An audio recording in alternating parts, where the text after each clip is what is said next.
Voici un livre qui nous offre un regard sur nos souvenirs d'enfance parfois déformés, car la mémoire est reliée à notre perception. Ce roman pourrait bien être votre prochain coup de cœur. Bonjour, je suis Monique Pelletier, votre alliée en littérature québécoise.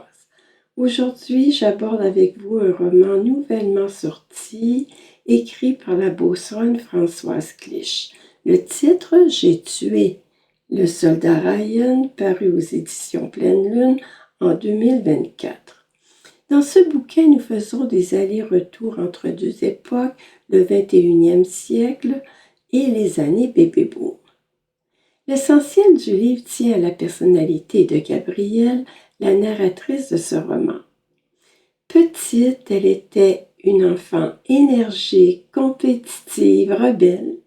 Mais arrivée à l'âge adulte, elle prend la mesure du tort que son comportement de petite fille dégourdie a pu laisser dans son sillage. Impactée par la culpabilité, elle exprime ses émotions derrière le paravent de la dérision et de la compulsion. En entrant dans le livre, le lecteur est parachuté en Beauce, sur la 17e et 18e rue, près de l'hôpital. Nous sommes à une époque où l'on trouve des enfants partout dans toutes les maisons.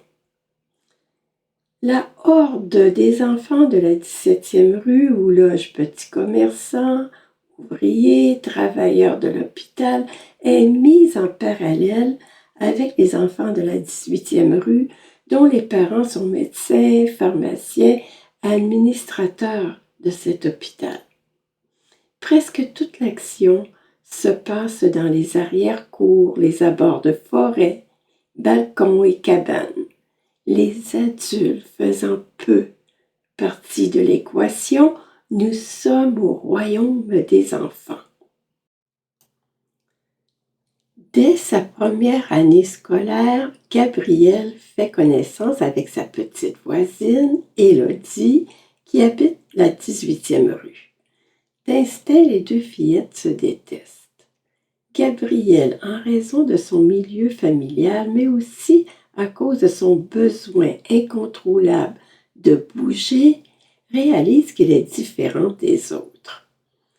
À l'opposé, Élodie, fille d'un pharmacien première de classe, est considérée comme une princesse aux yeux de ses parents et ses enseignantes. Mais la princesse se révèle arrogante envers certains enfants.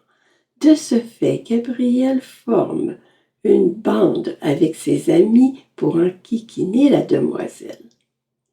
L'espièglerie des deux écolières ne se résume pas qu'à des coups innocents, mais aussi à quelques méchancetés qui marqueront la conscience de Gabrielle une fois adulte. L'arrivée en Beauce d'un jeune et ombrageux américain nommé Ryan viendra aggraver les relations déjà tendues entre les deux voisines maintenant adolescentes.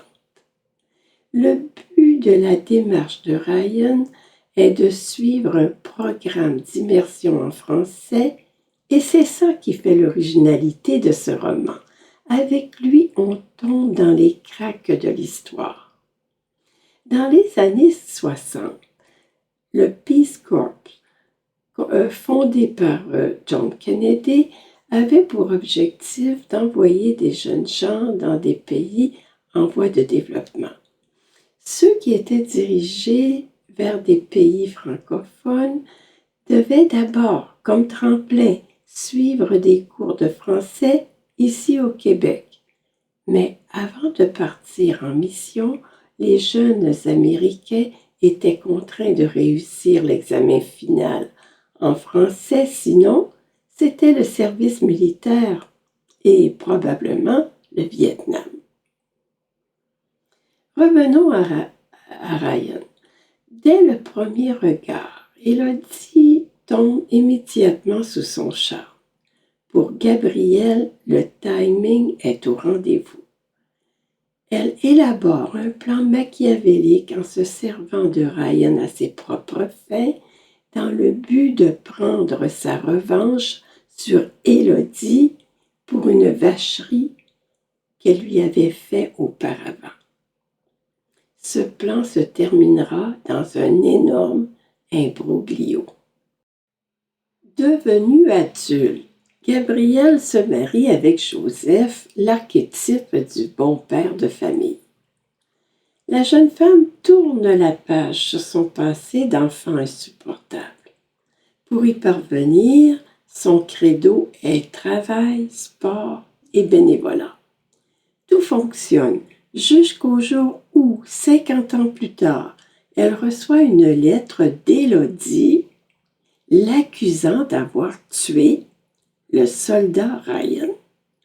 Cette déclaration laisse Gabrielle totalement confuse et aggrave ses sentiments de culpabilité. Joseph, son mari, n'étant pas au courant du passé de Gabrielle, commence à se poser des questions. Pourquoi son épouse insiste-t-elle à visionner à répétition le film « Il faut sauver le soldat Ryan ». Joseph est sur une page blanche. Voilà un livre qui se lit d'un trait, grâce au style de l'autrice, qui est vif, précis, direct, sans équivoque et émaillé de beaucoup d'humour. Nous entrons facilement dans la narration.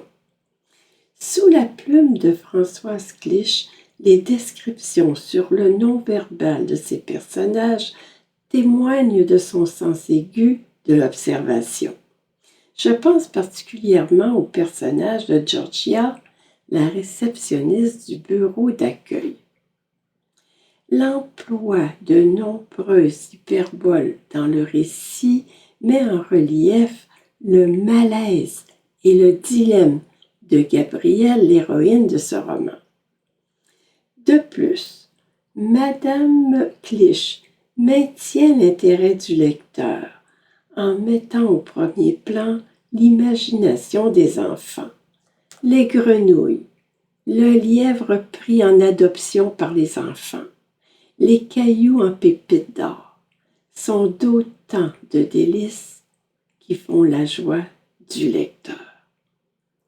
Je dirais que la romancière, dans la dernière partie de son livre, a l'art de nous surprendre, tel le phénix qui renaît de ses cendres.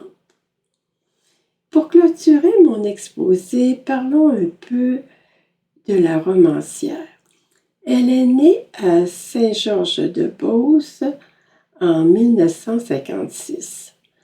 Françoise Clich est l'auteure de 2 romans jeunesse et 3 romans grand public. En 2003, elle est finaliste de la Dictée des Amériques. Et voilà, c'est tout mes chers amis. Au revoir et à la prochaine.